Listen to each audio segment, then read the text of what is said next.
Imagine not being able to access your own money or being told how much you could withdraw from your own savings.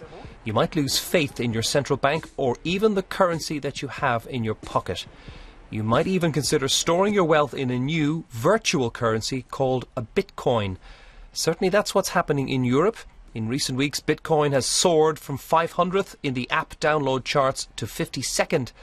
And a Bitcoin has trebled in value since January to £50.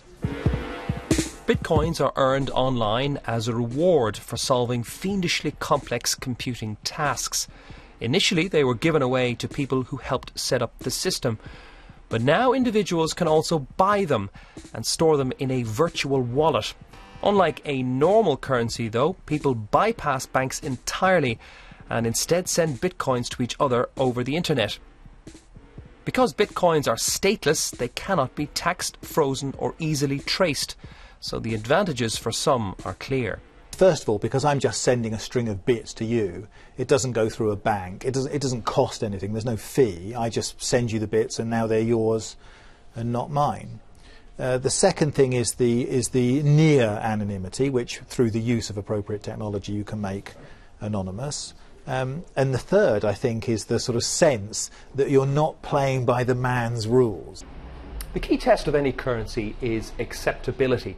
Shops in years gone by used to only accept pounds because they knew they could, in theory, swap it for its equivalent in gold at the Bank of England.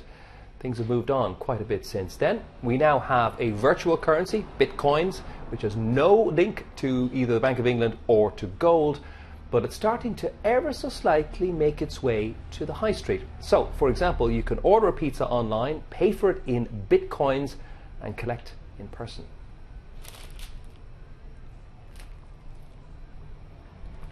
Bitcoin is changing finance the same way the web changed publishing. The question is, what future could this virtual currency have? Flourish. Some experts think that Bitcoin might be just the first stage in a virtual money evolution, a bit like Friends Reunited now being eclipsed by Facebook. Whether that means in the long run people will use Bitcoins instead of pounds and euros, I'm unconvinced. Whether it means in the long run they'll use something like Bitcoin, I think that's probably true.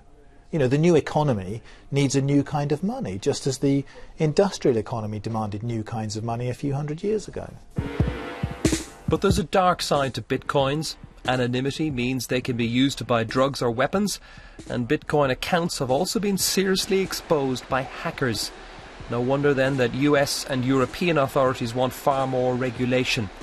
But before that, some disillusioned Eurozone savers may still prefer to risk their money on a virtual rather than a hard currency.